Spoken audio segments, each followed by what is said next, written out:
Zima je stezala planinu nemilosrdnim stiskom. Snijeg nije padao danima, padao je stoljećima.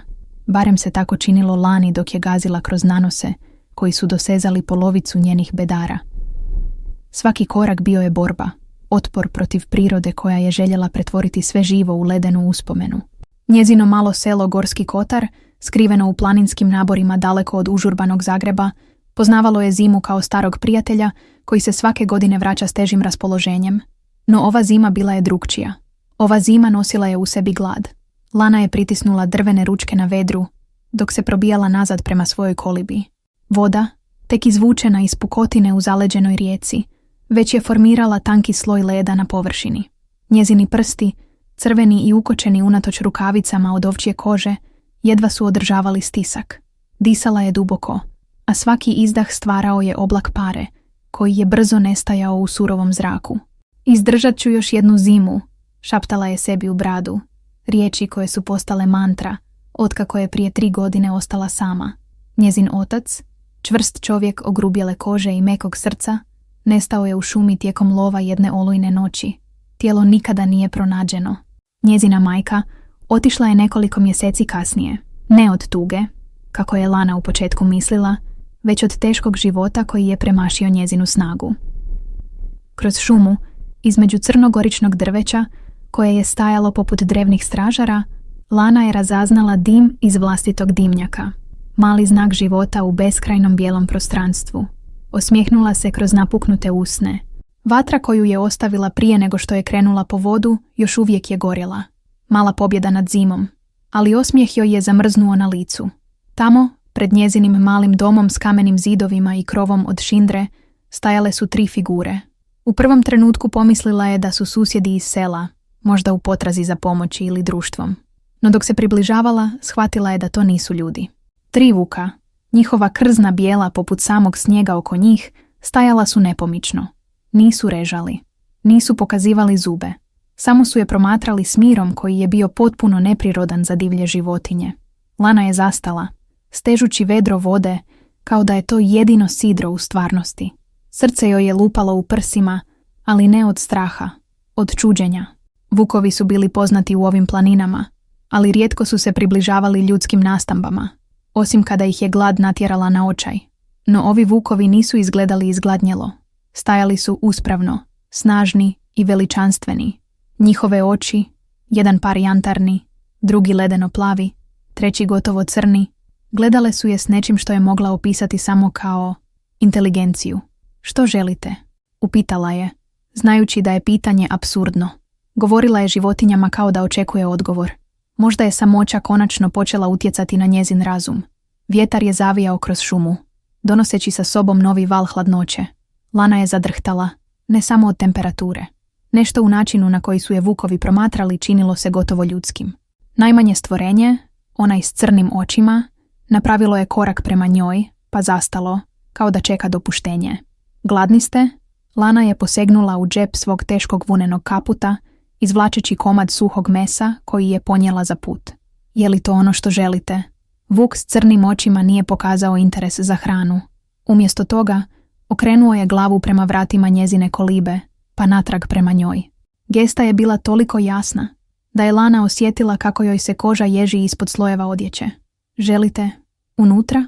Riječi su izašle iz njezinih usta prije nego što je mogla razmisliti. Naravno da to nije bilo ono što su željeli. Bili su vukovi, divlje životinje. A ipak, dok je izgovarala te riječi, najveći vuk, onaj s ledeno plavim očima, polako je kimnuo glavom. Lana je ispustila vedro. Voda se razlila po snijegu, stvarajući tamnu mrlju koja se brzo kristalizirala u led. Njezin odbijao je prihvatiti ono što su njezine oči vidjele. Vuk koji odgovara na ljudsko pitanje kimanjem glave. Nemoguće. Sigurno sam umorna, prošaptala je, trljajući oči rukavicama. To je to. Previše dana sama. Ali kada je ponovno pogledala, vukovi su i dalje bili tamo, strpljivi i nepomični, čekajući njezinu odluku. Lana je razmišljala o pričama koje je čula kao dijete, legendama o ljudima izgubljenim u planinama, koji su se pretvorili u vukove kako bi preživjeli surove zime. Nikada nije vjerovala u te priče. Bile su samo to, priče izmišljene uz vatru, kako bi se objasnili misteriozni zvukovi u noći i nestanci koji se nikada nisu razriješili. A opet, nešto u očima ovih stvorenja budilo je duboku, praiskonsku spoznaju. Oni nisu bili obični vukovi, nisu bili samo životinje vođene instinktom i glađu. Snijeg je počeo padati jače. Velike pahulje spuštale su se iz niskog neba, brišući granice između zemlje i zraka. Lana je pogledala prema svojoj kolibi, toplom utočištu od surove prirode, pa natrag prema vukovima koji su čekali s gotovo ljudskim strpljenjem. Prokleto bilo, promrmljala je, posežući za vedrom koje je sada bilo poluprazno. Ako me namjeravate pojesti, mogli ste to učiniti vani.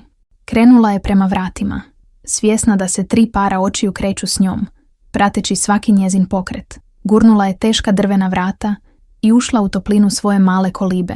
Vatra u kaminu bacala je plesne sjene po zidovima od grubog kamena i drveta. Njezin skromni namještaj, stol, 2 stolice, krevet u kutu pokriven krznima, izgledao je utješno i poznato. Ostavila je vrata otvorena, pitajući se hoće li vukovi zaista ući ili će ostati vani, kao što bi bilo prikladno za divlje životinje.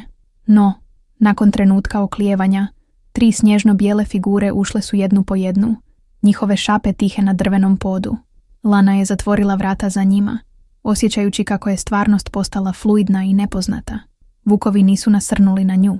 Nisu se raštrkali po kolibi tražeći hranu. Umjesto toga, sjeli su blizu vrata, u gotovo savršenom polukrugu, njihove oči fiksirane na njoj. Što ste vi? Upitala je. Glas joj je bio jedva glasniji od šapta. Vuk s jantarnim očima, onaj srednje veličine, napravio je tihi zvuk, ne režanje, već nešto što je zvučalo gotovo kao uzdah. Zatim je ustao i prišao kaminu, gdje je vatra stvarala jedinu svjetlost u sve tamnijoj kolibi, dok se zimski dan približavao kraju. Gledao je u plamen s gotovo ljudskim izrazom čežnje. Lana je osjetila kako joj se grlo steže. Nešto o ovom vuku, o načinu na koji je promatrao vatru, podsjetilo ju je na oca. Na način na koji bi sjedio uz kamin nakon dugog dana u šumi, njegove oči reflektirajući plamen, dok je pričao priče o drevnim vremenima kada su ljudi i divljina živjeli u harmoniji. Jeste li gladni? Upitala je ponovno, ne znajući što drugo reći ovim neobičnim gostima. Vuk s crnim očima, najmanji od trojice, okrenuo je glavu prema njoj i na Lanino potpuno zaprepašćenje odmahnuo glavom u jasnoj negaciji. Osjetila je kako joj noge slabe. Spustila se na najbližu stolicu, ne skidajući pogled s 3 stvorenja koja su se ponašala kao da su nešto između čovjeka i zvijeri. U tom trenutku, dok je zimski sumrak ispunjavao kolibu sjenama, Lana je shvatila da je pozvala nešto u svoj dom što je izvan njezinog razumijevanja. Ali umjesto straha, osjetila je čudnu smirenost. Ako su ovi vukovi željeli nauditi joj, već bi to učinili. Umjesto toga, ponašali su se s gotovo ceremonijalnim poštovanjem, kao da su oni gosti, a ona domaćica. Kao da su, na neki način koji nije mogla shvatiti, došli tražiti utočište, a ne plijen. Vani, oluja je jačala, vjetar zavijajući poput duhova izgubljenih duša, ali unutar kamenih zidova njezine kolibe, Lana je sjedila s 3 vuka koji nisu bili samo vukovi i čekala da otkrije što su zapravo došli tražiti. I dok je noć padala preko planina, noseći sa sobom tajne stare kao i sama zemlja, Lana je osjećala da njezin život više nikada neće biti isti, jer nekako, intuitivno, znala je da su ova stvorenja došla s namjerom, s potrebom, s pričom koja je čekala da bude ispričana. Nije slutila da su ta priča i opasnost koju nosi sa sobom već kucali na vrata zime, spremni ući u njezin svijet jednako nepozvano, kao i 3 bijela vuka koji su sada dijelili toplinu njezine vatre. Poglavlje 2 noć se spustila poput teške zavjese, prekrivajući planinu velom tmine koju su probijali samo odsja i vatre u Laninoj kolibi. Snježni nanosi pred vratima narasli su do koljena, a vjetar je jecao kroz pukotine drvenih zidova, pripovjedajući priče o samoći koje su samo planinske duše mogle razumjeti. Lana je sjedila na rubu stolice, s rukama čvrsto stisnutim u krilu, promatrajući svoje neobične goste. Bijeli vukovi rasporedili su se po prostoru kao da poznaju nepisana pravila pristojnosti, ne preblizu, ali opet dovoljno blizu da upiju toplinu vatre koja je puketala u kaminu. Što bi moj otac rekao na ovo? Prošaptala je, više sebi nego stvorenjima pred njom. Njezin otac, Čovjek kojeg su šume prihvatile kao svoga, znao bi što učiniti. Ali on je bio tek uspomena, izblijedjela poput starih fotografija skrivenih u kutiji ispod kreveta. Najveći vuk, onaj s ledenim plavim očima, okrenuo je glavu prema njoj, a u njegovom pogledu Lana je prepoznala nešto što je mogla opisati samo kao razumijevanje. Nerazumijevanje kakvo bi životinja mogla pokazati, već dublje, ljudskije.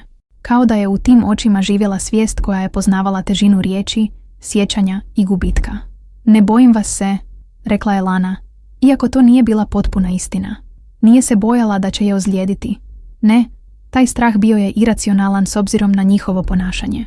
Bojala se nečeg drugog, mogućnosti da je njezina usamljenost konačno izazvala halucinacije.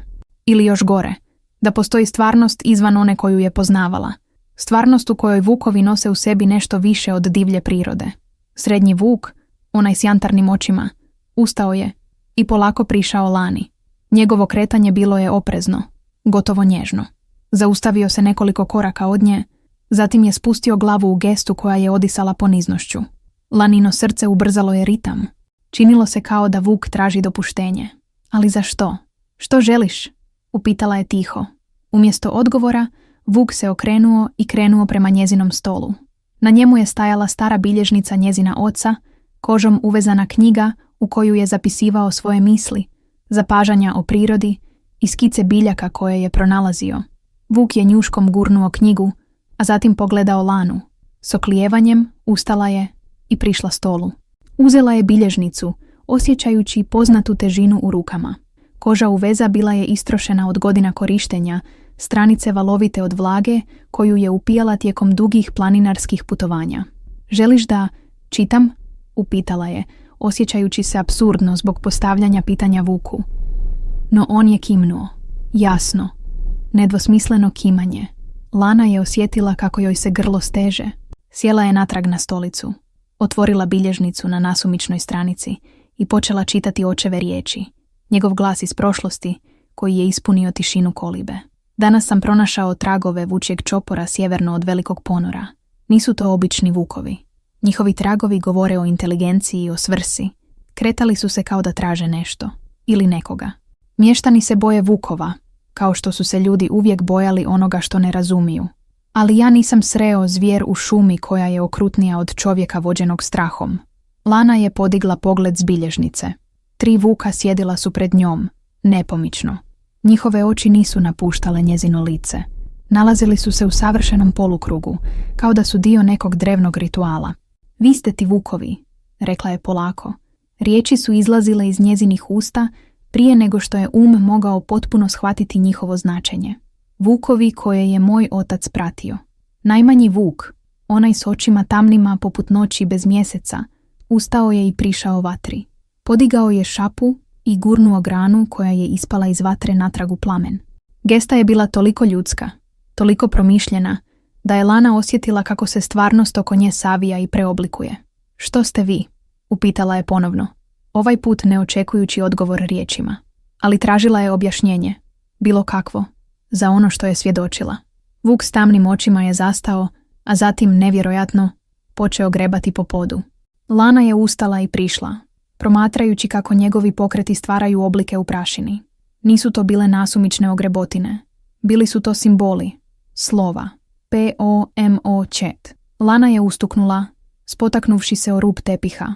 Uhvatila se za stol da ne padne, a njezin odbijao je prihvatiti ono što je vidjela. Vuk koji piše riječi, to je bilo izvan svih granica mogućeg. Tko, što, zamuckivala je, ne znajući što pitati, kako formulirati pitanja za koja nije bila sigurna da želi odgovore. Vuk s ledenim očima prišao joj je, njegova prisutnost odjednom utješna usred kaosa njezinih misli. Stao je pred nju, njegove oči, toliko ljudske u svojoj dubini, gledale su je s nečim što je mogla opisati samo kao molbu. Trebate pomoć, rekla je tiho. Ali zašto od mene? Što ja mogu učiniti za vas? Vuk s jantarnim očima krenuo je prema vratima, a zatim se vratio do nje, ponavljajući pokret. Poruka je bila jasna. Trebali su izaći. Trebali su je odvesti negdje. Sada, u oluji, Lana je pogledala prema prozoru, gdje je snijeg stvarao zavjesu tako gustu, da se nije moglo vidjeti dalje od nekoliko koraka. Sva tri vuka su kimnula, njihova sinkronizacija savršena kao da su djelovali jednim umom. Lana je udahnula duboko. Miris vatre, drveta i zimske noći ispunio je njezina pluća. Osjetila je kako se u njoj budi nešto što je dugo bilo uspavano. Hrabrost koju je naslijedila od oca.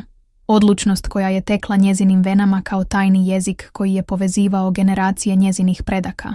Mogu li vam vjerovati? Upitala je, znajući da je pitanje suvišno. Već je donijela odluku u trenutku kada ih je pustila u svoj dom. Vuk s tamnim očima prišao joj je i nježno dodirnuo njezinu ruku svojom njuškom. Dodir je bio hladan, ali nježan, poput obećanja danog bez riječi. Lana je ustala, krenula prema svom kaputu, koji je visio pokraj vrata.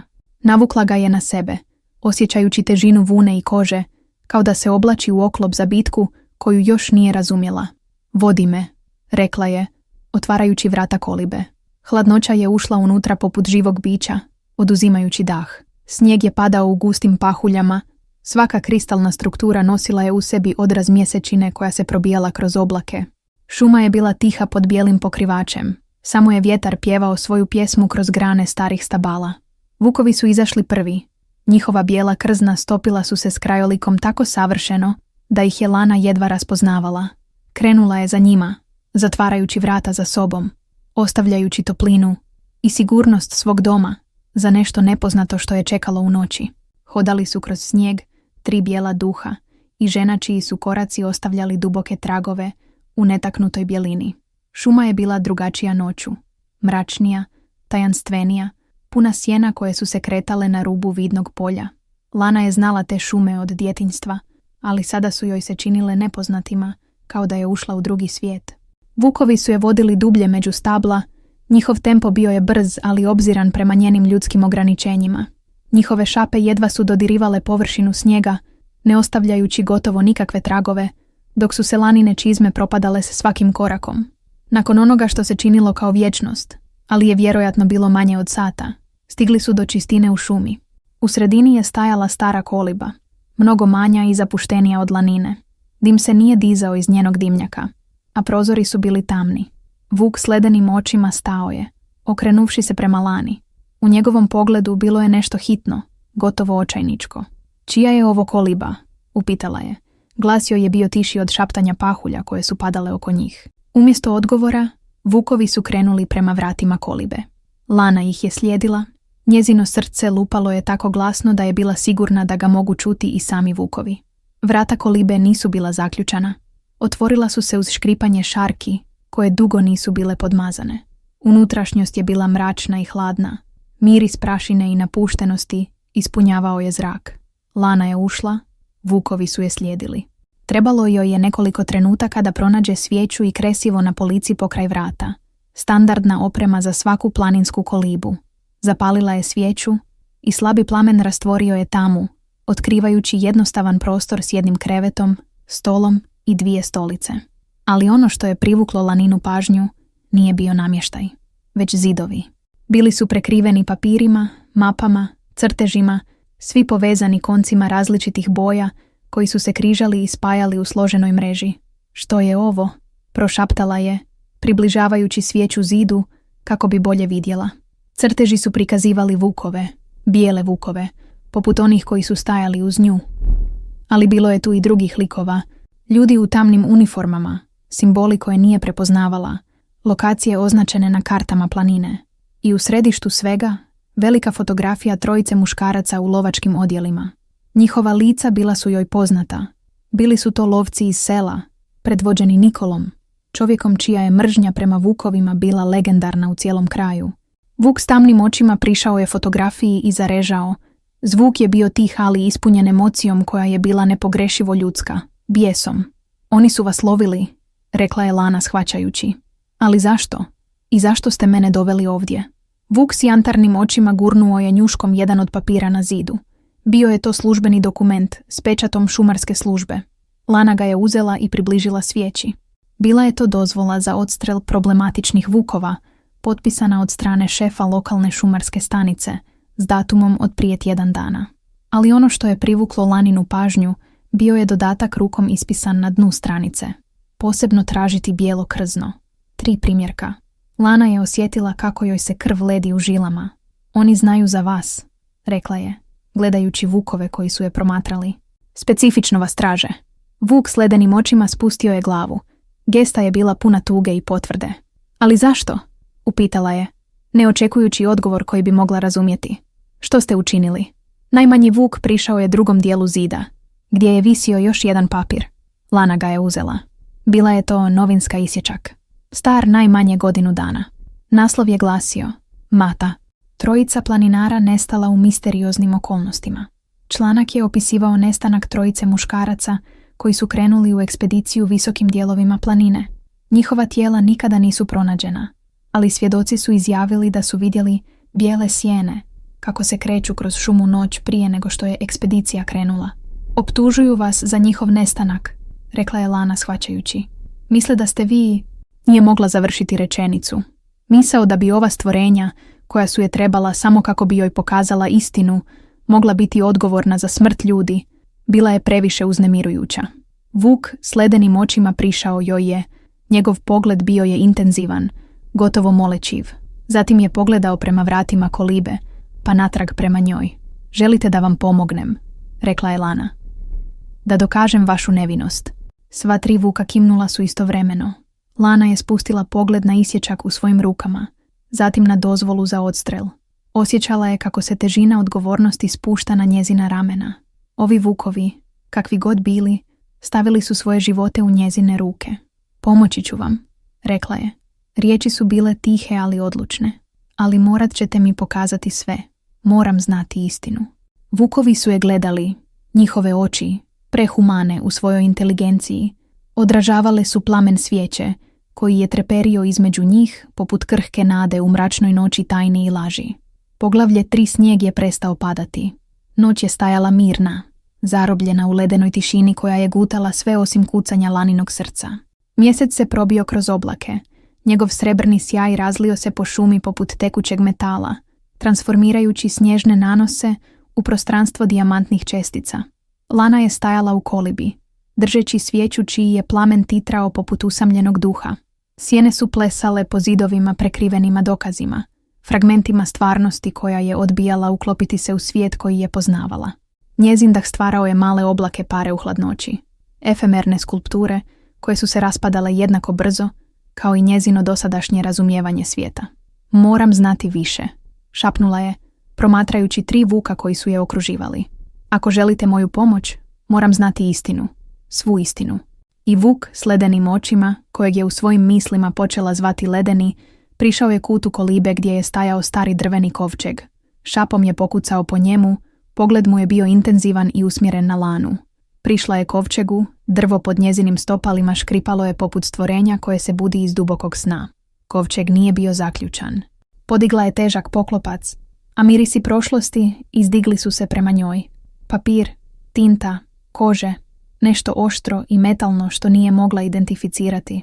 Unutra su bile knjige, dnevnici, pisma, cijeli život kondenziran u prostoru koji je mogla obuhvatiti rukama. Na vrhu je ležala kožom uvezana knjiga s izblijedjelim inicijalima utisnutima u materijal. MK. Matija Kovač, prošaptala je prepoznajući ime. Bio je to legendarni lovac i prirodoslovac koji je nestao u ovim planinama prije 20 godina. Priče o njemu bile su dio lokalnog folklora, pripovijesti koje su se šaputale uz vatru zimskih večeri. Govorkalo se da je pronašao nešto u najvišim predjelima planine, nešto što nije trebalo biti otkriveno. Otvorila je dnevnik, pažljivo okrećući stranice koje su bile krhke od godina. Rukopis je bio uredan ali žuran, kao da su misli tekle brže od mogućnosti da budu zabilježene. 3. veljače, 1998. Pronašao sam ih danas. 3 bijela vuka čije krzno izgleda kao da je istkano od same mjesečine. Nisu pobjegli kada su me ugledali. Promatrali su me s inteligencijom koja je izvan svega što sam ikada vidio kod divljih životinja. Postoji legenda među starim planinskim obiteljima o ljudima koji su preuzeli oblik vuka kako bi preživjeli najokrutnije zime. Uvijek sam mislio da su to samo priče. Sada više nisam siguran. Lana je pogledala vukove koji su strpljivo čekali. Njihove oči odražavale su plamen svijeće. Nastavila je čitati. 15. veljače 1998. Pratio sam ih tjednima. Ili možda oni prate mene. Njihovo ponašanje je ljudsko. Komuniciraju međusobno na način koji nadilazi životinjske instinkte. Danas sam vidio kako najveći od njih, onaj s očima plavetnim poput ledenjaka, koristi granu da očisti snijeg s ulaza u špilju, ne kao životinja koja grebe, već kao čovjek koji koristi alat s namjerom i razumijevanjem. Lana je okrenula još nekoliko stranica, njezini prsti drhtali su, ali ne od hladnoće. 27. ožujka 1998. Noćas su došli do moje kolibe. Stajali su na mjesečini, njihova krzna svjetlila su poput duhova u tami. Nisam se bojao. Otvorio sam vrata i oni su ušli, ponašajući se s dostojanstvom gostiju, a ne divljih zvijeri. Onaj s tamnim očima, najmanji, uspio je komunicirati sa mnom. Ne riječima, već nečim dubljim. Slikom, sjećanjem. Ne znam kako da opišem iskustvo, ali pokazao mi je istinu. Oni su bili ljudi, trojica istraživača koji su došli u planinu prije mnogo godina, tražeći nešto što su nazivali srcem zime. Pronašli su ga, ali po strašnoj cijeni. Zima ih je transformirala, preobrazila, uzela njihov ljudski oblik kao cijenu za tajnu koju su otkrili. Lana je osjetila kako joj se koža ježi unatoč toplini kaputa. Pogledala je prema vukovima s novim razumijevanjem. Vi ste bili ljudi, rekla je. Riječi su visjele u zraku između njih poput kristala leda. Ljudi koji su se promijenili. Vuk s jantarnim očima, srednjih veličina kojeg je sada u svojim mislima nazivala jantarni, kimnuo je polako, namjerno. Njegove oči bile su pune tuge koja je bila nemoguće životinjska. Bila je to tuga koja je nosila težinu sjećanja, svijesti o onome što je izgubljeno. Lana je nastavila listati dnevnik, dok su dijelovi slagalice počeli padati na svoje mjesto. 12. travnja 1998. Danas su mi pokazali put do srca zime. To je mjesto izvan vremena, špilja duboko u najvišem dijelu planine, gdje led nikada ne kopni. Tamo, u kristalnoj odaji, nalazi se drevni artefakt. Nije ljudskog porijekla, ali ni potpuno prirodan. Oni vjeruju da je to fragment same zime, kondenzirani trenutak prvog snijega koji je ikada pao na ovu zemlju. Legenda kaže da onaj tko ga dotakne može kontrolirati zimu samu, ali moć ima svoju cijenu. Oni su to naučili na najteži način. Sada su zarobljeni između svjetova, ni ljudi ni zvijeri, nositelji tajne koju ne mogu podijeliti. Lana je zatvorila dnevnik, prst je zadržala između stranica da označi mjesto. U njezinom umu fragmenti su se spajali u sliku koja je bila jednako nevjerojatna koliko i zastrašujuća. Srce zime, prošaptala je. To je ono što su trojica nestalih planinara tražila. Oni su čuli za to, zar ne? Čuli su legendu i krenuli u potragu. Najmanji vuk, onaj s očima tamnima poput ponoćnog jezera, tamni, kako ga je nazvala, približio se i položio šapu na dnevnik, kao da potvrđuje njezinu teoriju. A sada vas Nikola i ostali lovci okrivljuju za njihov nestanak, nastavila je Lana. Njezin glas bio je napet od emocija koje su se kovitlale u njoj poput oluje. Oni ne znaju da ste vi zapravo ti izgubljeni ljudi, misle da ste ih ubili. Ledeni je zarežao tiho. Zvuk je bio pun gorčine i frustracije bića zarobljenog u tijelu koje ne može govoriti, ne može se braniti od lažnih optužbi. Lana je okrenula još nekoliko stranica dnevnika, tražeći ostatak priče. Ali posljednji zapis bio je datiran 30. travnja 1998. Moram ih zaštititi. Ljudi iz sela počeli su primjećivati bijele vukove. Govore o demonima zime. Boje se onoga što ne razumiju. Jučer je Nikola Petrović došao u moju kolibu, postavljao pitanja o neobičnim zvukovima koje je čuo u šumi, o tragovima koji nisu potpuno životinjski. On je opasan čovjek, vođen mržnjom prema svemu što je divlje i slobodno. Odlučio sam, povest ću ih daleko odavde, preko planine, u mjesto gdje im nitko neće prijetiti. Krećemo sutra u zoru. Ako netko pronađe ovaj dnevnik, neka zna istinu. Oni nisu čudovišta. Oni su ljudi uhvaćeni u zamku misterija većeg od njih samih. Zaslužuju sućut, ne strah. Lana je podigla pogled s dnevnika. Njezine oči bile su široke od spoznaje. Matija vas je pokušao spasiti, rekla je.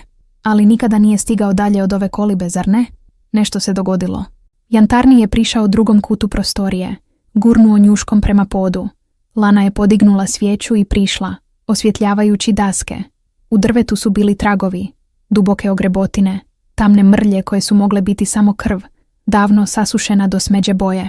Nikola, prošaptala je, Sjećajući se čovjeka čije je ime bilo sinonim za okrutnost u njihovom selu, on ga je pronašao ovdje, s vama, i ubio ga. Tamni je kimnuo, njegove oči bile su pune tuge koja je nosila težinu 20 godina sjećanja. A vi ste pobjegli, nastavila je Lana, polako sklapajući dijelove priče. Sakrili ste se, preživjeli, ali sada, nakon svih ovih godina, opet su na vašem tragu. Ledeni je prišao prozoru, gledajući van u šumu obasjanu mjesečinom. Njegova poza bila je napet, na oprezu, kao da očekuje da će opasnost izbiti iz sjena u svakom trenutku. Zbog ekspedicije koja je nestala, zaključila je Lana. Ljudi opet govore o bijelim vukovima, a Nikola je iskoristio priliku da obnovi svoj lov. Pogledala je prema vratima kolibe, pa natrag na vukove. Činilo se da je prošla cijela vječnost, otkako su je doveli ovdje. A ipak, ova noć bila je tek početak. Osjetila je težinu odgovornosti kako se spušta na njezina ramena. Ledeni teret istine, koju nitko drugi nije znao. Želite da dokažem vašu nevinost, rekla je.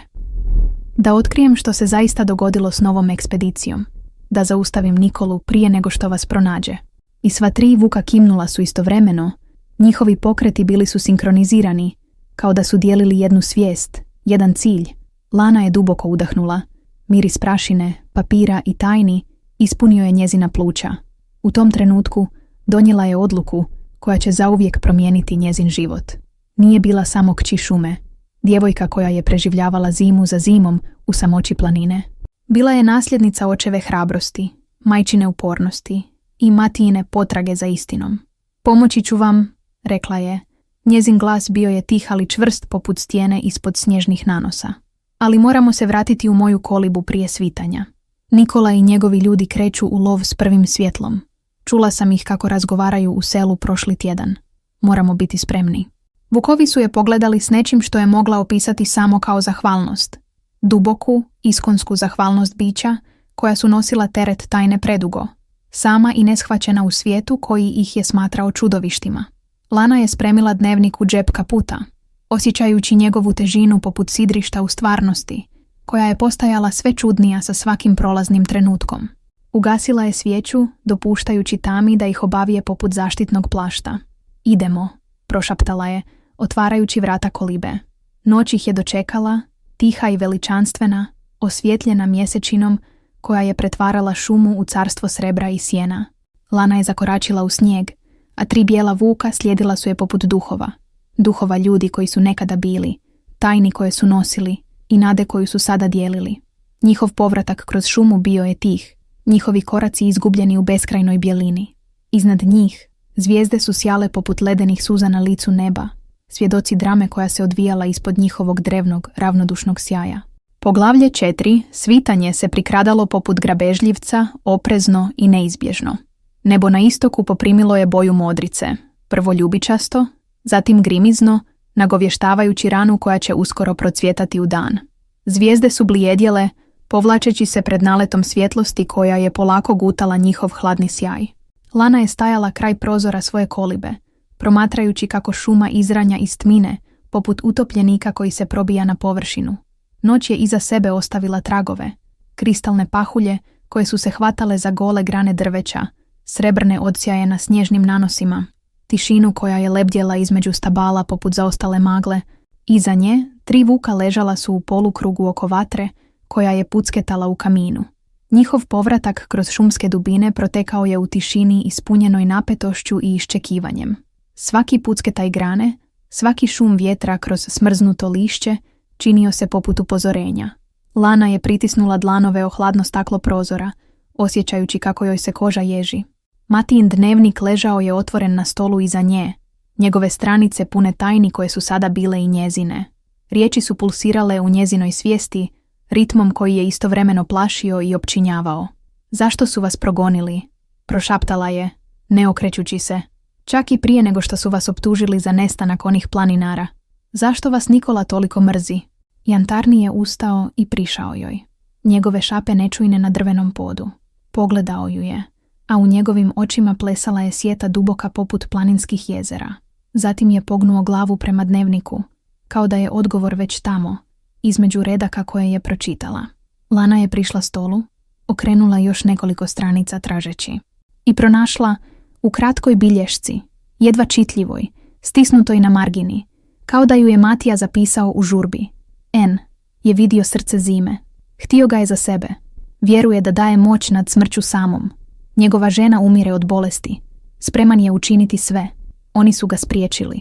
To im neće oprostiti. On vjeruje da bi srce zime moglo spasiti njegovu ženu, rekla je Lana. Riječi su bile gorke na njezinom jeziku, a vi ste ga spriječili. Ledeni je kimnuo, a u njegovim očima Lana je vidjela tugu koja je nadilazila životinjsku svijest. Bila je to tuga koja je nosila težinu ljudskog znanja, ljudske patnje, ljudskog razumijevanja posljedica.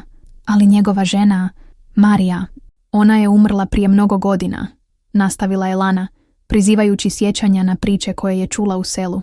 I on vas i dalje progoni. To više nije zbog nje, zar ne? To je zbog osvete. Tamni je zarežao tiho. Zvuk je bio pun gorčine koja je mogla postojati samo u biću koje razumije nepravdu na ljudskoj razini.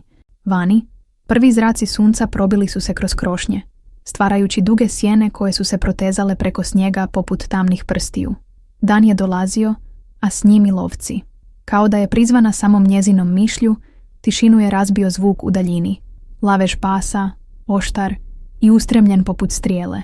Lana je osjetila kako joj se krv ledi u žilama. Lovački psi.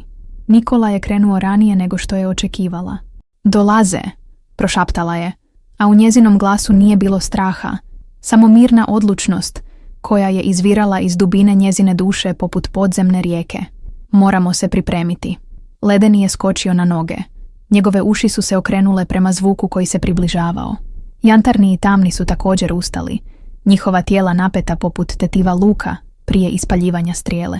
Lana je krenula prema svom krevetu, kleknula i izvukla ispod njega dugačku drvenu kutiju. Otvorila ju je s poštovanjem koje je graničilo sa strahopoštovanjem. Unutra je ležala lovačka puška njezina oca, vjerna pratilja koja je hranila njihovu obitelj tijekom mnogih teških zima. Njezini prsti obuhvatili su hladno drvo kundaka, osjećajući utore i ogrebotine koje su pričale priču o godinama korištenja. Puška je bila dio njezinog nasljeđa, produžetak volje njezinih predaka da prežive u ovom surovom, veličanstvenom krajoliku. Neću dopustiti da vam naude, rekla je. Njezin glas bio je tih ali ispunjen snagom, koja je iznenadila i nju samu. Ne nakon što sam saznala istinu. Podigla je pušku i napunila je s metodičnom preciznošću koju je naučila od oca. Svaki pokret bio je promišljen, siguran, lišen oklijevanja koje bi moglo ugroziti njezinu odlučnost. Lavež pasa približavao se, rastući u intenzitetu poput oluje koja se skuplja na horizontu. Lana je pogledala kroz prozor i ugledala ih. Tamne točke koje su se kretale kroz bijelu šumu, lovci u teškim kaputima, psi čiji je dah stvarao oblake pare u hladnom jutarnjem zraku. Nikola je bio na čelu. Njegova visoka figura ocrtavala se protiv blijedog neba. Čak i s ove udaljenosti, Lana je mogla osjetiti njegovu odlučnost. Bila je to ista ona neumoljiva sila koja ga je pratila kroz selo, ista ona nepopustljivost koja je tjerala druge mještane da skreću pogled kada bi prolazio. Moramo ih odvesti dalje od kolibe, rekla je, okrenuvši se prema vukovima. Ako vas pronađu ovdje, neće biti mjesta za razgovor, za objašnjenja, samo će pucati. Ledeni je pogledao prema stražnjim vratima, pa natrag prema njoj. Njegov pogled bio je istovremeno pitanje i prijedlog. Da, kimnula je. Kroz stražnja vrata, prema klancu. Tamo je snijeg dubok, psi će se teže kretati. Imat ćemo prednost. Ali prije nego što su mogli krenuti, tišinu je razbio snažan udarac na prednjim vratima kolibe. Tutnjava šake od drvo odjeknula je kroz mali prostor poput grmljavine. Lana. Glas je bio dubok i zapovjednički. Nikola. Otvori vrata. Znamo da si unutra. Lana je osjetila kako joj srce preskače otkucaj. Kako su znali? Kako su mogli znati da se vukovi nalaze upravo kod nje? Pogledom je pretražila kolibu, tražeći odgovor, i tada je ugledala tragovi. Naravno. Vukovi su ostavili tragove u snijegu, tragovi koji su vodili ravno do njezinih vrata. Idi u stražnju sobu, prošaptala je vukovima, pokazujući prema malim vratima, koja su vodila u prostoriju gdje je držala zalihe za zimu. Sakrij se. Još jedan udarac, jači od prethodnog, zatresao je vrata. Lana, posljednji put te pitam, otvori ili ćemo provaliti. Lana je duboko udahnula, osjećajući kako joj se pluća pune hladnim zrakom koji je mirisao na vatru, drvo i strah. Odložila je pušku uz zid, dovoljno blizu da je može dohvatiti ako bude potrebno, ali ne toliko blizu da predstavlja neposrednu prijetnju. Pogledala je prema vukovima, koji su se već povlačili prema stražnjoj sobi. Njihovi pogledi susreli su se s njezinim. U njima nije bilo straha, samo povjerenja tako dubokog da je osjećala njegovu težinu poput fizičkog pritiska na svojim plućima. Okrenula se prema vratima. Svaki korak odzvanjao je u njezinim ušima poput otkucaja srca. Podigla je ruku. Prsti su joj drhtali dok je dodirivala hladni metal zasuna. Jedan trenutak oklijevanja. Jedan trenutak u kojem je cijeli svijet stao. A zatim je povukla zasun i otvorila vrata. Hladnoća je nahrupila unutra poput živog bića, zajedno s mirisom baruta, znoja i psećih dlaka. Nikola je stajao na pragu, njegova silueta ispunila je otvor vrata tako potpuno da je na trenutak zaklonio svjetlost. Iza njega stajala su još 4 muškaraca. Njihova lica bila su ozbiljna i napeta ispod krznenih kapa. Psi su režali kraj njihovih nogu. Njihov dah stvarao je oblake pare u hladnom zraku. Gdje su? Upitao je Nikola bez pozdrava. Njegove oči, sive poput zimskog neba, pretraživale su kolibu iza laninih leđa. Gdje je što? Odvratila je. Njezin glas bio je mirn, unatoč strahu koji je osjećala kako raste u njoj poput plime. Ne igraj se sa mnom, djevojko, zarežao je Nikola. Njegov glas bio je oštar poput noža. Vukovi, bijeli vukovi. Njihovi tragovi vode ravno do tvoje kolibe. Nema vukova ovdje, rekla je Lana, držeći vrata tek toliko otvorena da može stajati na pragu. Možda si vidio tragove lisice. Jedna dolazi svako jutro, dajem joj ostatke. Nikola se nagnuo naprijed. Njegovo lice bilo je tako blizu da je mogla vidjeti svaku boru, svaki ožiljak, svaki trag godina koje su ga oblikovale u čovjeka kojeg se selo bojalo. Znam razliku između lisice i vuka, rekao je tiho. Njegov glas bio je opasan upravo zbog svoje smirenosti. A ti znaš razliku između istine i laži. Tvoj otac te naučio bolje od toga, Lana. Spominjanje njezina oca pogodilo ju je poput udarca u trbuh. Osjetila je kako joj se dah zaustavlja u grlu, kako joj se krv ledi u žilama. Ostavi mog oca izvan ovoga, rekla je. Njezin glas bio je tih, ali čvrst. Tvoj otac je bio mudar čovjek, nastavio je Nikola, ignoriraju njezin zahtjev. Znao je opasnosti šume. Znao je da postoje stvari u ovim planinama koje nisu prirodne. Lana je osjetila kako joj se koža ježi. Je li moguće da Nikola zna više nego što je mislila? Je li moguće da zna istinu o vukovima? Ne znam o čemu govoriš, rekla je, boreći se da zadrži glas stabilnim. Ovdje nema ničega osim mene. Nikola je zurio u nju dugo. Njegovo lice bilo je nepomično poput planine same. A onda, iznenada, nasmijao se, kratkim, oštrim smijehom koji nije sadržavao ni trunku humora. Vrlo dobro, rekao je, odmičući se od vrata. Ako nemaš ništa za sakriti, sigurno nećeš imati ništa protiv da pogledamo unutra. Samo da budemo sigurni. Prije nego što je Lana mogla protestirati, Nikola je gurnuo vrata. Snaga njegovog pokreta odbacila ju je unatrag. Ušao je u kolibu, njegove teške čizme ostavljale su tragove otopljenog snijega na drvenom podu. Ostali lovci slijedili su ga, a psi su ušli posljednji, njihove njuške spuštene prema tlu, tražeći miris koji je mogao otkriti skrivene vukove. Lana je osjetila kako joj srce udara o rebra poput zarobljene ptice. Njezin pogled preletio je prema stražnjoj sobi, čija su vrata bila zatvorena. Hoće li ih vukovi čuti? Hoće li ostati skriveni? Ili će Nikola i njegovi ljudi otkriti istinu koju je tek počela razumijevati? Nikola je zastao u sredini prostorije. Njegovi hladni sivi pogled klizio je preko skromnog namještaja, preko vatre koja je pucketala u kaminu, preko police s knjigama i lijekovima koje je Lana skupljala za duge zimske mjesece. Zatim se njegov pogled zaustavio na stolu, gdje je ležao otvoren Matin dnevnik. Što je ovo? Upitao je, približavajući se stolu s intenzitetom grabežljivca koji se približava plijenu. Lana je osjetila kako joj se dah zaustavlja u grlu.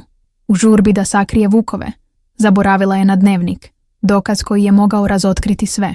Poglavlje 5 Nikoline prste dodirnule su požutjele stranice dnevnika, a Lanino srce skočilo je u grlo poput uplašene životinje. Vrijeme se razvuklo, postalo je gusto poput meda u siječanjskom mrazu. Svaka sekunda protezala se u beskonačnost, Dok je lovac polako okretao list, njegove oči upijale riječi koje su mogle razotkriti sve. Matijin dnevnik, izgovorio je.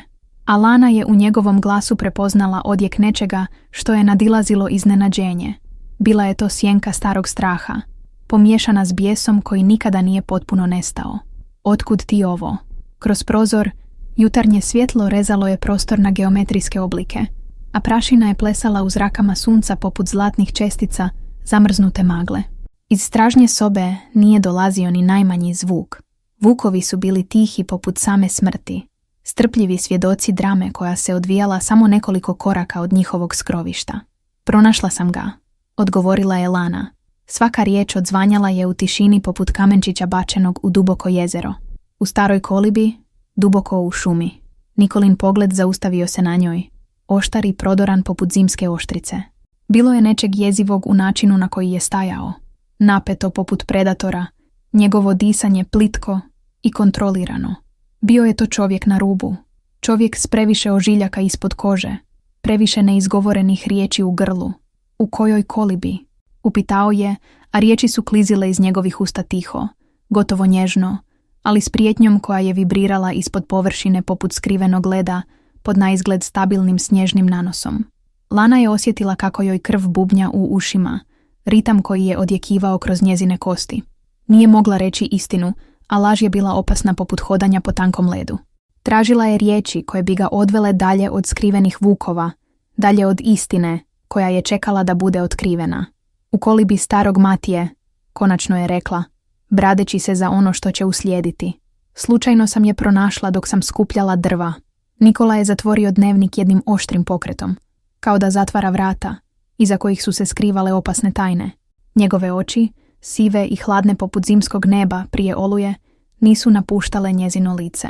I što si saznala iz ovog dnevnika? Upitao je, podižući knjigu, kao da je dokaz zločina. Što ti je Matija ispričao iz groba? Vani, svjetlost se promijenila. Sunce se sakrilo iza oblaka koji su se nadvili nad šumom poput zloslutnog predznaka. Sjena je pala preko kolibe, a temperatura je pala još nekoliko stupnjeva, kao da je sama priroda odgovarala na napetost koja je rasla između lovca i djevojke. Ništa što već ne znam, odgovorila je Lana, držeći glas mirnim unatoč strahu koji je gmizao uz njezinu kralježnicu poput ledenih prstiju. Priče o šumi, o životinjama, o vukovima. Nikolin glas postao je oštriji, a sjene na njegovom licu dublje. O bijelim vukovima koji nisu samo vukovi. Lana je osjetila kako joj dah zapinje u grlu.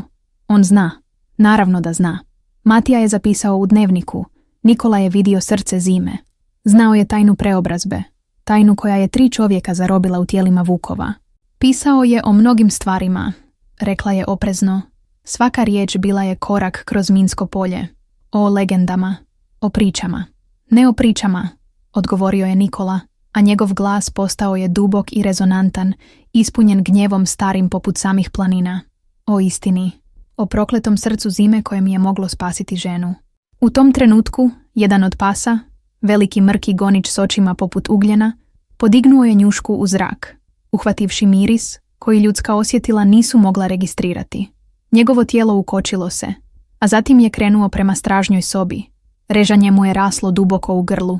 Nikolini ljudi razmijenili su poglede, njihove ruke spustile su se prema puškama. Tišina koja je uslijedila bila je nabijena i teška, ispunjena iščekivanjem koje je gotovo moglo zapaliti zrak. Što je u stražnjoj sobi, Lana? Upitao je Nikola, a njegova ruka već je posezala za nožem koji je nosio za pojasom. Što skrivaš od nas? Prije nego što je mogla odgovoriti, vrata stražnje sobe naglo su se otvorila. 3 bijela vuka jurnula su u prostoriju poput vihora, njihova krzna svjetlila su poput blistave magle u polutami kolibe. Ledeni je vodio, njegove plave oči bile su naelektrizirane inteligencijom i svrhom koja je natjerala lovce da ustuknu. Tu su, povikao je jedan od Nikolinih ljudi, a strah u njegovom glasu odavao je da ovo nisu bili prvi bijeli vukovi koje je vidio. Kaos je eksplodirao u skučenom prostoru. Psi su zalajali, lovci su posegnuli za oružjem, a Lana se bacila prema svojoj puški koja je stajala uz zid. Njezini prsti obuhvatili su hladno drvo kundaka u istom trenutku kad je prvi pucanj rasporio tišinu poput udarca groma. Metak se zabio u drveni stol, a trijeske su poletjele kroz zrak. Ledeni je skočio preko prevrnutih stolica, izbjegavajući drugi hitac koji je pogodio zid iza njega. Jantarni i tamni kretali su se poput duhova, prevelikom brzinom i s previše svrhe za obične životinje. Ne, povikala je Lana, podižući pušku. Stanite, ali nitko je nije slušao. Nikola je ciljao ledenog. Njegov izraz bio je iskrivljen mješavinom trijumfa i mržnje koja je graničila s ludilom. Ovo je bila osveta koju je čekao 20 godina. Prilika da uništi bića koja je krivio za smrt svoje voljene žene. Lana je usmjerila pušku prema stropu i opalila. Prasak je ispunio prostor, a svi su zastali, okrenuvši se prema njoj. Izlazite iz moje kuće, rekla je. Glas joj je bio napet, ali odlučan. Svi vi, odmah. Nikolini ljudi okrenuli su se prema svom vođi, čekajući naredbu. Ali Nikola se samo nasmijao. Bio je to hladan smijeh čovjeka koji je davno prešao granicu razuma. Štić ih, rekao je. I to nije bilo pitanje. Štić proklete demone koji su mi oduzeli sve. Nisu demoni, odgovorila je Lana. Puška je bila čvrsta u njezinim rukama. Oni su ljudi. Ljudi koji su postali žrtve iste tajne koju si ti pokušao iskoristiti. Vani, nebo je postajalo tamnije, oblaci su se skupljali iznad šume kao da priroda sama osjeća napetost unutar kolibe. Snijeg je počeo padati, isprva lagano, a zatim sve jače, zamagljujući obrise svijeta iza prozora. Ti ne znaš ništa, zarežao je Nikola, a bijes u njegovim očima bio je tako intenzivan da je Lana na trenutak pomislila da će jednostavno ignorirati njezinu pušku i krenuti na nju. Oni su bili tamo. Vidjeli su kako umirem svaki dan, gledajući kako moja Marija slabi, kako joj život curi između prstiju. Mogli su mi pomoći, mogli su mi dati srce zime. I platiti cijenu kao i oni? Upitala je Lana. Biti zarobljen između svjetova, ni čovjek ni zvijer, jedan od Nikolinih ljudi, mladić kojeg je Lana prepoznala kao Josipa, sina seoskog kovača, polako je spuštao svoju pušku. U njegovim očima vidjela je zbunjenost i početak razumijevanja. O čemu ona govori, Nikola? Upitao je. Glas mu je bio tih, ali jasan u napetoj tišini. O glupostima, odgovorio je Nikola, ali njegova uvjerljivost bila je narušena. Tama u njegovim očima postajala je sve dublja, a ruke su mu drhtale. Ne od straha, već od nečega što je izlazilo iz dubine njegova bića, nečega što je dugo držao zaključano. O istini, rekla je Lana, ne spuštajući pušku. O tajni koju je Nikola skrivao 20 godina. O tome kako je ubio Matiju da bi sakrio ono što je učinio. Ostali lovci razmijenili su poglede. Njihova lica odražavala su sumnju koja je počela nicati. Lana je osjetila promjenu u prostoriji. Pukotinu u Nikolinom autoritetu koja se širila poput leda na proljetnom jezeru. Vukovi su stajali mirno, formirajući liniju između Lane i lovaca. Njihovo držanje nije bilo prijeteće, bilo je zaštitničko.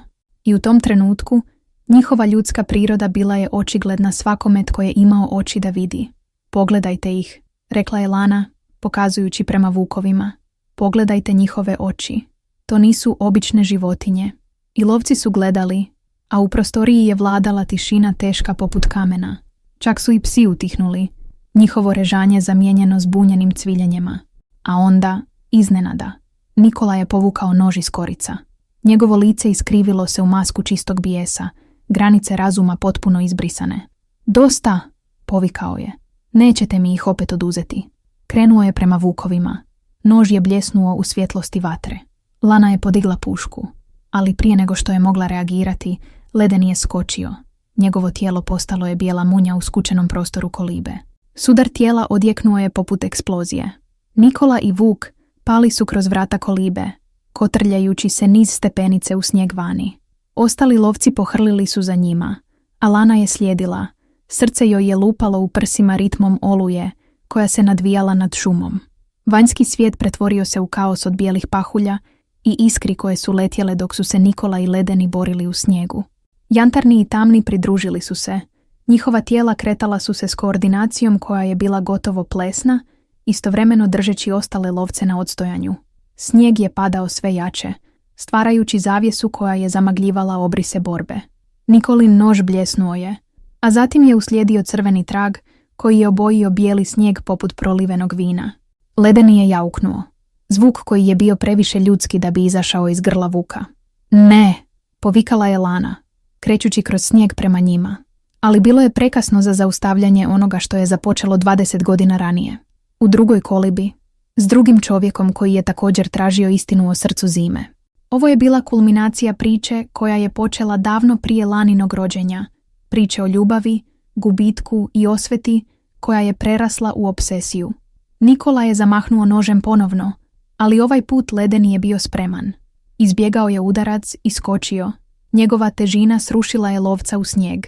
Ostali lovci podigli su puške, ali nisu pucali. Možda zbog snijega koji je zamagljivao vidljivost, možda zbog sumnje koja je počela rasti u njima. Jantarni i tamni držali su ostale lovce na odstojanju. Njihova tijela formirala su živu barijeru koja je štitila Lanu. Njihova krzna, bijela poput same zime, gotovo su nestajala u gustim pahuljama koje su padale oko njih. Nikola je ustao. Lice mu je bilo iskrivljeno od bijesa i boli. Krv je tekla iz ogrebotine na njegovom obrazu. Crvene kapi padale su u snijeg, stvarajući uzorak poput primitivnih simbola koji su govorili o nečemu drevnom i moćnom. Oni su moji, zarežao je prema Lani. Moji da uništim, moji da osvetim. Oni nisu ničiji, odgovorila je Lana, a njezin glas nosio je težinu istine koja se nije mogla zanijekati. Oni su ljudi, Nikola, ljudi poput tebe, poput mene, ljudi koji su pokušali pomoći tvojoj ženi, ali nisu mogli. Vjetar je zavijao oko njih, noseći snijeg u spiralama koje su podsjećale na duhove izgubljenih duša. Šuma je stajala nijema, svjedok drame koja se odvijala među njezinim drevnim stablima. A onda, nevjerojatno, Josip je spustio svoju pušku. Zatim drugi lovac. I treći. Samo je jedan ostao vjeran Nikoli, njegova puška još uvijek usmjerena prema vukovima. Što to radiš? Upitao je Nikola. Glas mu je bio ispunjen nevjericom.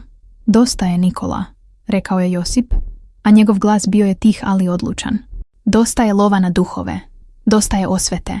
Nikola je gledao svoje ljude, izdane i osamljene, a nešto se slomilo u njegovim očima. Posljednji komadić razuma koji je držao njegovu obsesiju pod kontrolom. S krikom koji je odzvanjao šumom, krenuo je ponovno prema ledenom, nož visoko podignut. Ali ovaj put vuk nije skočio. Umjesto toga, stao je mirno. Njegove ledene oči gledale su čovjeka s nečim što je izgledalo gotovo kao suosjećanje.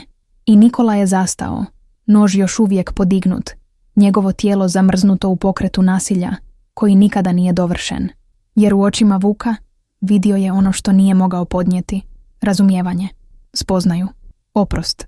Nož je pao iz njegove ruke, zarivajući se u snijeg oštricom prema dolje, poput nadgrobnog spomenika za sve što je izgubio, sve za čim je žalio, sve što nikada nije mogao vratiti. I dok je snijeg padao oko njih, brišući granice između neba i zemlje, između prošlosti i sadašnjosti, između čovjeka i zvijeri, Lana je shvatila da ovo nije bila bitka koja se mogla dobiti silom. Bila je to bitka za istinu, za razumijevanje, za prihvaćanje gubitka koji nikada ne zacjeljuje potpuno. I na svoj način, u snijegu koji je padao poput suza neba, svi su bili pobjednici i svi su bili gubitnici. Poglavlje 6 snijeg je nastavio padati, nježan i neumoljiv, poput sudbine same.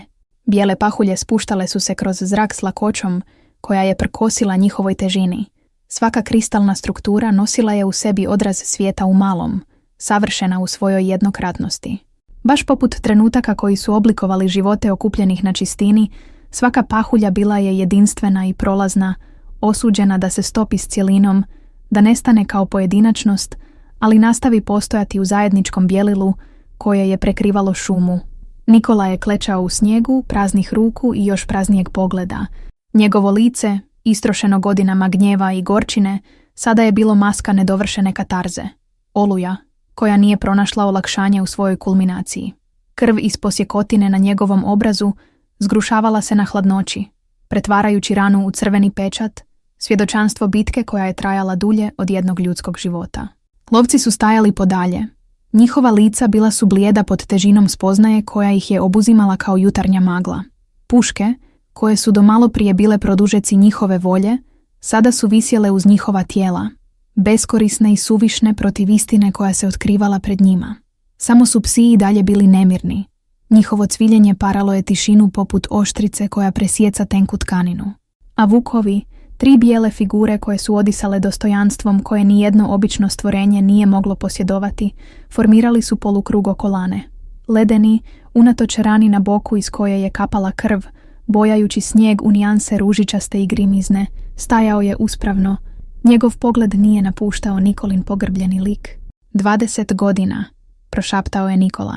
Riječi su bile jedva glasnije od šuštanja pahulja dok se spuštaju na zemlju. 20 godina progonio sam vas. Krivio sam vas. Lana je promatrala čovjeka čije je ime godinama izazivalo strah u njihovom malom selu. Sada je, slomljen pod težinom vlastite osvete, izgledao manji, stariji, poput sjene čovjeka kojeg je nekada poznavala.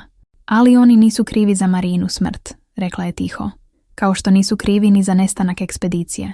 Nikola je podigao pogled. Njegove oči bile su crvene od suza, koje je predugo zadržavao. Oni su bili tamo, rekao je. Bili su tamo kada sam pronašao srce zime. Bili su tamo kada sam pokušao uzeti ono što mi je trebalo da je spasim.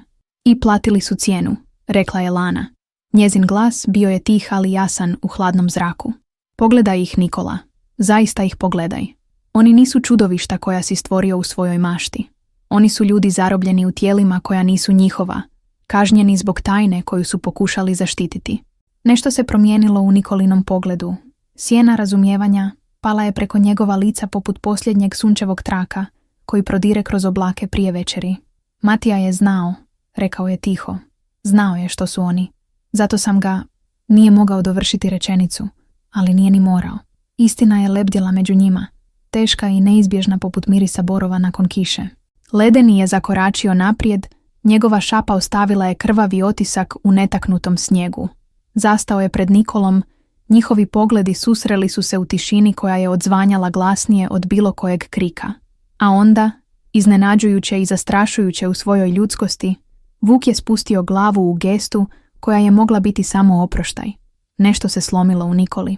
Kao da je zid koji je gradio 20 godina, ciglu po ciglu od bijesa, gubitka i gorčine, napokon popustio pod težinom istine koja je stajala pred njim. Niz njegovo lice potekle su suze, ostavljajući tragove kroz prašinu i krv, praveći puteve koji su nalikovali na rijeke na isušenoj zemlji.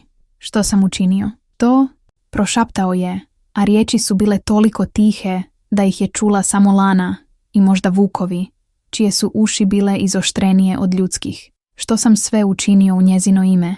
Jantarni i tamni približili su se. Njihova tijela kretala su se s gracijom, koja je bila preprirođena da bi bila životinjska. Stali su uz ledenog, formirajući trokut oko klečećeg čovjeka, kao da su zatvarali krug koji je započeo davno prije, u drugoj zimskoj noći, kad je ljubav jednog čovjeka prema umirućoj ženi srela moć stariju od civilizacije same. Nikada nisam želio, nikada nisam mislio, Nikola nije mogao dovršiti misao. Njegove riječi bile su razbijene na fragmente, poput leda koji puca pod težinom proljeća. Lana je koraknula naprijed, njezina figura ocrtavala se protiv bjeline šume kao jedina stalna točka u svijetu koji se neprekidno mijenjao. Što se dogodilo onoj ekspediciji? Upitala je gledajući ravno u Nikolu. Onim ljudima koji su nestali. Je li to bio njihov kraj koji si ti? Nikola je odmahnuo glavom, a nove suze potekle su niz njegovo lice. Ne, rekao je. Ne, kunem se. Nisam ih, ali sam ih nagovorio da traže. Rekao sam im gdje da traže srce zime. Poslao sam ih tamo, znajući što? Lanin glas bio je nježan, iako je strah pulsirao u njoj kao druga krv. Znajući da postoji cijena, odgovorio je Nikola, a njegov glas bio je promukao od emocija koje su se borile za prevlast. Cijena koju sam bio spreman platiti za Mariju, ali koju oni nisu razumjeli. Rekao sam im samo o moći, ne o opasnosti. Tišina koja je uslijedila bila je ispunjena shvaćanjem koje se širilo među njima poput koncentričnih krugova na površini vode. I oni su pronašli srce zime, rekla je Lana, sklapajući dijelove slagalice. I dodirnuli ga, baš kao i ovi ljudi prije njih. Nikola je kimnuo, a njegova ramena potonula su pod težinom priznanja. Mislio sam da će umrijeti, prošaptao je. Ali ako su doživjeli istu sudbinu kao i oni, pokazao je prema Vukovima. Ako su i oni sada tamo negdje, kao životinje, Ledeni je ispustio tihi zvuk, nešto između režanja i uzdaha. Pogledao je prema sjeveru, gdje su se planine uzdizale prema nebu, njihovi vrhovi skriveni u oblacima koji su obećavali još snijega. Oni znaju, rekla je Lana, shvaćajući. Oni znaju što se dogodilo ekspediciji. Josip je zakoračio naprijed. Njegova mladost bila je u oštrom kontrastu s teretom situacije. Vukovi s ljudskim umovima, rekao je, a glas mu je bio ispunjen čuđenjem, koje je graničilo sa strahopoštovanjem. Sve ove godine lovili smo ih kao zvijeri. Kao čudovišta, ispravio ga je drugi lovac, stariji čovjek čije su oči vidjele previše zima da bi lako povjerovale u čuda. Ali oni su bili ljudi cijelo vrijeme. Lana je osjetila kako se nešto mijenja u zraku oko njih, kao da se sama stvarnost preoblikuje. Prilagođava novoj istini koja je izbila na površinu poput podzemne rijeke, koja konačno pronalazi put do svjetla. Možemo li im pomoći? Upitao je Josip, gledajući prema Lani, kao da ona ima odgovore koje nitko drugi nije posjedovao. Postoji li način da se vrate, da ponovno postanu ljudi? Prije nego što je Lana mogla odgovoriti, Ledeni je zakoračio naprijed. Njegove oči, ljudske oči zarobljene u vučjem licu, gledale su ravno u nju. A onda je, s preciznošću koja je govorila o inteligenciji zaključanoj unutar životinskog oblika, počeo grebati po snijegu. Lana je promatrala kako se oblikuju slova, nespretna ali prepoznatljiva. S-R-C-E-Z-I-M-E. Srce zime, prošaptala je. Ono što vas je promijenilo, može li vas i vratiti? Vuk je kimnuo, a u njegovim očima Lana je vidjela nadu koja je bila tako ljudska, tako ranjiva, da je osjetila kako joj se srce steže u grudima. Ali gdje je to srce zime? Upitao je Nikola, a u njegovom glasu nije više bilo gorčine, samo umor i tiho kajanje čovjeka koji je predugo slijedio pogrešan put. Ledeni je pogledao prema sjeveru, prema najvišem vrhu planine koji se uzdizao iznad ostalih poput stražara na vječnoj dužnosti. Tamo gore, rekla je Lana, slijedeći njegov pogled. U špilji, duboko u ledu. Išao sam tamo, rekao je Nikola, a sjećanje je zamaglilo njegov pogled. Davno. Nakon što je otišla. Htio sam uništiti srce zime, osvetiti se objektu koji mi je oduzeo sve, ali nisam mogao pronaći špilju. Kao da je nestala. Ili kao da se skriva, predložio je Josip, a u njegovom glasu bilo je strahopoštovanja koje je pripadalo drevnim pričama, koje su se šaputale uz vatru. Lana je osjetila kako je prožima drhtaj koji nije imao veze s hladnoćom. Srce zime, objekt izvan vremena, fragment prve zime koja je ikada pala na svijet.